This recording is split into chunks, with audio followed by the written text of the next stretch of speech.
Alright guys, so today we're going to talk about fire safety.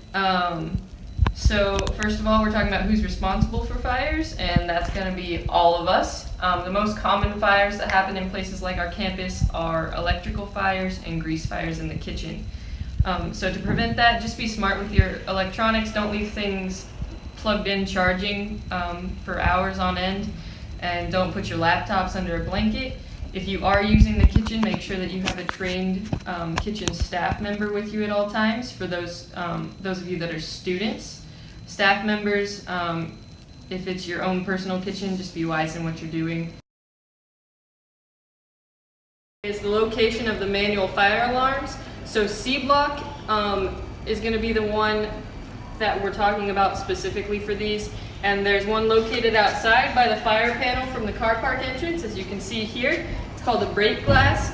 You'll also see some of these located on the stairwells and near the exits of the building. B block and A block, you have to manually raise the alarm, which really means yell fire. And then D and E block are all specific to the units, and the alarms will go off when they detect smoke.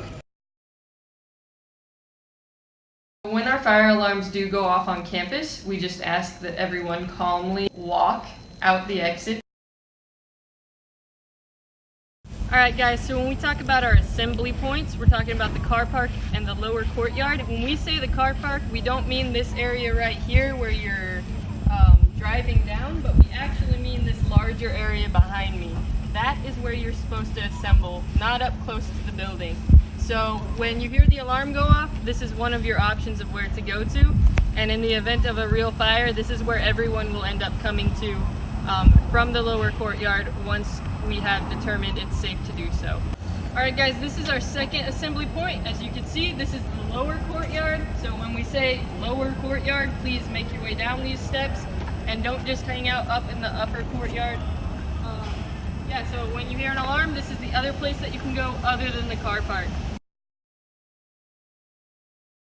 Evacuation diagrams. So you'll find evacuation plans such as this one in all of your stairwells, near all of your exits, and on other buildings like A block, B block, and D and E block. You'll find them in the main path areas. So that would be like the D block veranda, A block veranda, just places where you're going to be actually walking the most is where you'll find these diagrams.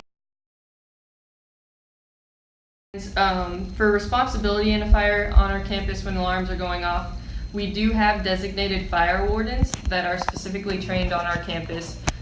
So we ask that anyone else just get out of the way and listen to what the fire wardens tell you guys. When it comes to putting out the fire, we just ask that you leave that to the professionals and just obey the instructions of our wardens.